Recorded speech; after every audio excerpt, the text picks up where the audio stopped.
Et bonsoir à tous mes petits poissons. Cette nuit, ça va swinguer comme jamais. Bon, plus personne ne dit swinguer, mais bon, parce qu'on va causer musique. Merci à toutes et à toutes d'être avec nous ce soir encore. News, Time Flash, Laser Light Action Club. Bref, voilà, j'aime bien la musique, voilà. Et je ne suis pas le seul. Selon un sondage de Sopress, un institut français de marketing et d'opinion, c'est 74% des Français, tout âge de confondu, qui se déclarent sensibles à la musique. Bon, on notera quand même que un quart d'entre eux n'aiment pas la musique, hein, ou en tout cas, s'en foutent un peu. Hein. Cela dit, c'est loin devant la littérature qui arrive en deuxième place, avec 56% des personnes qui déclarent bien aimer lire. Et encore loin devant le cinéma qui ne recueille quant à lui que 48% des votes. Et en moyenne, en France, c'est 2 heures de musique qu'on écoute chaque jour. Donc le moins qu'on puisse dire, c'est que ça nous parle. Et avec l'arrivée de la fête de la musique ce 21 juin, je me suis dit que une vidéo sur le sujet pouvait tomber à pic. Alors aujourd'hui, on va découvrir quelques petits trucs incroyables sur le thème musical. On va faire la connaissance d'un perroquet métalleux jusqu'à des vaches fans de Mozart. Alors enfilez vos écouteurs, on lance la playlist.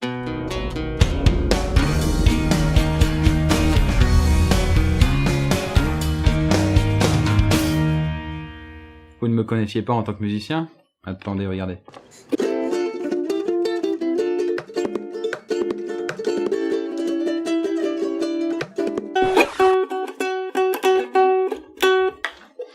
Bon... Je vais le remettre là. Bref, pourquoi est-on autant à apprécier la musique? Bon, entre nous, est-ce que vous vous êtes déjà posé cette question? Eh bien si je peux apporter quelques éléments de réponse, en fait, il ne s'agit pas d'un hasard. Avec les dernières études qui ont été faites sur le sujet, les scientifiques sont maintenant en mesure d'expliquer et d'affirmer que la musique a bel et bien des effets sur le corps, aussi bien physiques que mentaux. Et des effets bénéfiques, hein, s'il vous plaît. Ce qui nous amènerait donc plus ou moins inconsciemment à en écouter. Et c'est ce qu'on va voir dans ce premier truc. Et on se retrouve donc au Japon avec 2 neuroscientifiques dont je vais vous épargner le fait d'écorcher leur nom. Hein. Voilà, je vais juste le mettre en dessous là. Et ces 2 messieurs ont mené des études sur des souris souffrant d'hypertension, à grand renfort de Mozart. L'objectif derrière tout ça était de comprendre si la musique classique avait une véritable influence sur un organisme vivant, si oui ou non. Et si oui, comment ça se traduisait. Et pour ce faire, les scientifiques ont passé un brassard sur leur queue pour mesurer leur pression artérielle. Jusqu'ici ça va, c'est pas méchant. Mais ils leur ont aussi implanté dans le cerveau une petite sonde pour contrôler l'affluence de certaines substances. Bon, ça c'est un petit peu moins gentil. Hein. Puis les scientifiques ont installé leur souris dans un petit coin tranquille, avec nourriture, hygiène et confort, voilà, une vraie SPA pour rongeurs, et ils leur ont fait donc écouter du Mozart. Et plus précisément le divertissement numéro 7, donc que vous entendez voici, voilà, en ré majeur. Et le moins qu'on puisse dire, c'est que les effets ne se sont pas fait attendre. Au bout de quelques jours à peine de ce traitement, les scientifiques ont remarqué que la quantité de calcium allant au cerveau était en augmentation, qui met donc en route le processus de dopamine, donc qui est le centre du plaisir. Cette hormone stimule une partie du système nerveux qui permet la réduction de la pression artérielle, ce qui est donc plutôt concluant. Mais ça n'est pas le seul effet bénéfique de la musique. Les scientifiques de l'hôpital Queen Mary à Hong Kong ont aussi remarqué que l'écoute de la musique diminuait la sensation de douleur des patients et leur état d'anxiété. À Londres maintenant, c'est une enseignante du nom de Susan Hallam qui a remarqué que faire écouter des chansons de dessins animés à des élèves, non seulement ça ne dissipait pas leur attention, comme on aurait pu le penser, mais au contraire les rendait plus rapides en moyenne de 25%. Et une autre expérience menée par l'université du Colorado, menée par l'université du Dakota du Nord, ça n'a rien à voir, sur 1000 enfants scolarisés, a montré que l'écoute de musique pop à la cantine diminuait de 12% le nombre de décibels habituels, et de 55% les gestes agressifs entre élèves. Et ce ne sont que quelques études pêchées parmi tant d'autres. Les effets bénéfiques de la musique ont été prouvés un petit peu partout dans le monde, et certains instituts de santé se tournent déjà vers la musicothérapie. Bref, le futur est en marche, et aucun lien avec un certain Emmanuel Macron. Et les humains et les souris ne sont pas les seuls à être sensibles à la musique.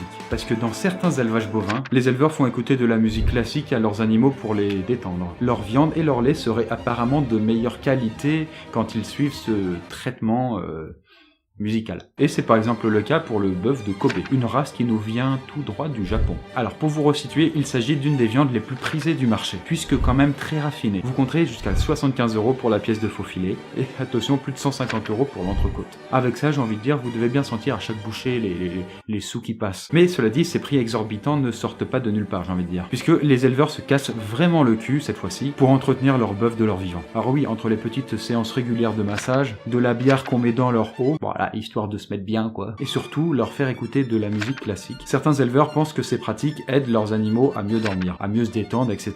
et donc à faire du meilleur gras. Il ne me paraît pas totalement sans fondement. C'est sûr que c'est pas la même qualité que pour la viande industrielle. Et on a aussi nos vaches mélomanes en France, et plus précisément du côté de la Bretagne, où une musicienne a joué du violon dans une étable pendant 1 mois, pour aider les bêtes à se détendre et à produire du lait de meilleure qualité. C'est une initiative qui a été appuyée par un physicien des particules, puisqu'ici on comprend pas forcément le rapport, qui était persuadé que la fréquence des ondes peut avoir des conséquences positives sur l'organisme. Et apparemment, c'était le cas. Mais c'est pas tout, puisque les végétaux, eux aussi, seraient sensibles à la musique, d'après les conclusions de certaines études scientifiques.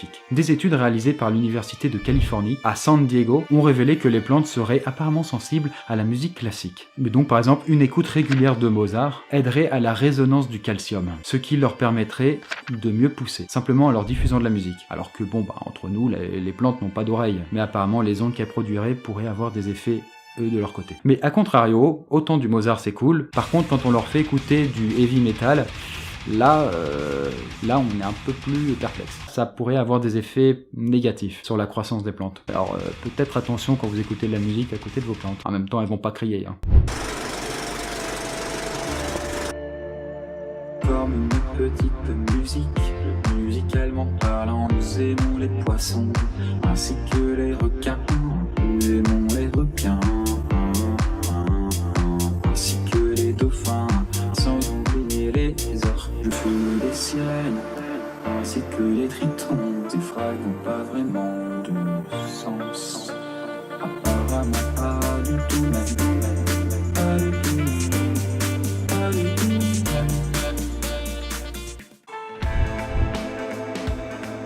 Alors pour ce troisième truc, je sens que je vais décevoir quelques artistes. Oh merde.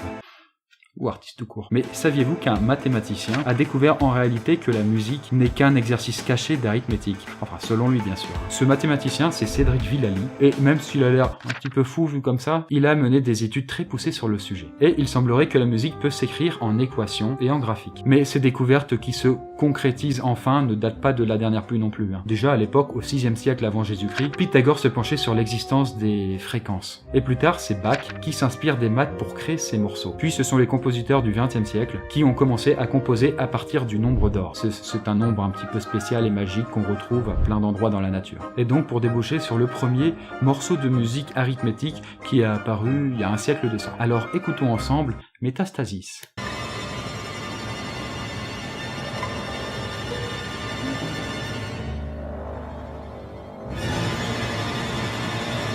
Composé par Yanis Xenakis, qui était, entre nous, à la base pas du tout un musicien, mais architecte d'intérieur. Donc, le rapport, on le cherche encore. Voilà, ce n'était peut-être pas l'idée que vous vous faisiez d'une musique mathématique. C'est mignon, c'est beau quand même. Et oui, puisque encore faut-il la comprendre. Et pour en connaître tous les procédés, je vous invite à vous renseigner sur le travail de Rémi Coulon. Vous devriez être incollable après ça. Et donc, pour en revenir à nos moutons, des scientifiques s'interrogent vraiment sur le sens qui pourrait se cacher derrière la musique. Pour faire ressentir des émotions, suffirait-il simplement d'une suite de fréquences clés? Le débat reste ouvert. Allez-y. Allez vous battre en commentaire. Allez-y, faites-le. Pardon.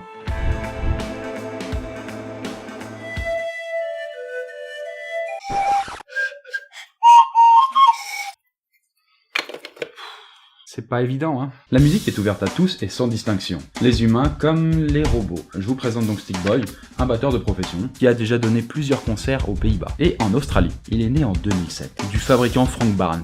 Et le moins qu'on puisse dire, c'est qu'il assure. Devant son succès, Papa Frank décide de lui faire des frangins, pour que tous ensemble, ils puissent former une bande. Et c'est ainsi que Fingers et Bones ont vu le jour. Alors devinerez-vous lequel et qui? Allez, je vous donne la réponse. Fingers, c'est le guitariste, 3 mains et 78 doigts à l'une d'elles, un petit peu plus que les humains, je vous le cache pas. Et donc l'autre robot, c'est Bones, qui pèse quant à lui à peu près 200 kg. Et son petit plus par rapport aux autres, en plus de sa masse tout à fait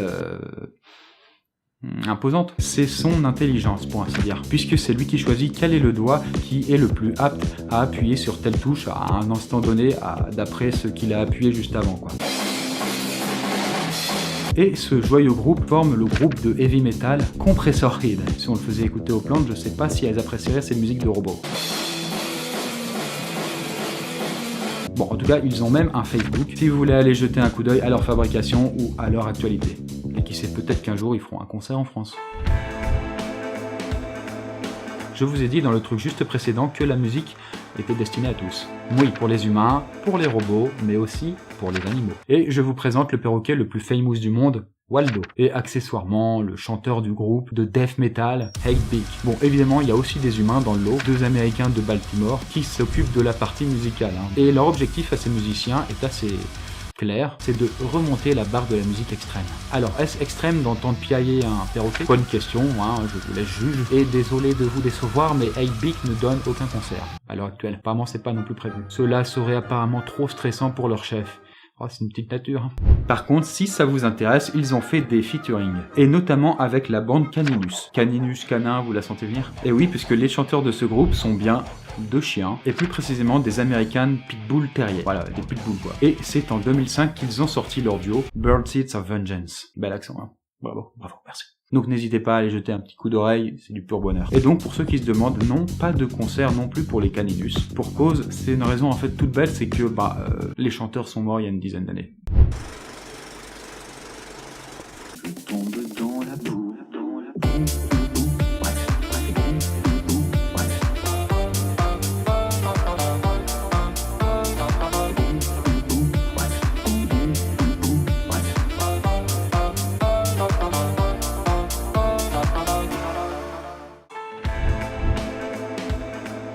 Pour revenir à notre musique concrète, voici l'un des compositeurs majeurs, John Cage. Alors pour lui, c'est pas compliqué, hein, tout est musique. La porte de ton frigo, le boucan du tram, merci dehors, tes voisins qui se raclent la gorge par exemple pour ravaler leur glaire, voilà. Et donc pour John, tous ces petits bruits tout à fait anodins, tout à fait agréables entre nous, c'est une possibilité de création infinie. Et son premier projet, c'est de préparer son piano. Et par préparer, veuillez comprendre, foutre des objets hétéroclites entre les cordes pour en modifier le son. Je vous laisse le soin d'aller vous instruire musicalement sur le sujet.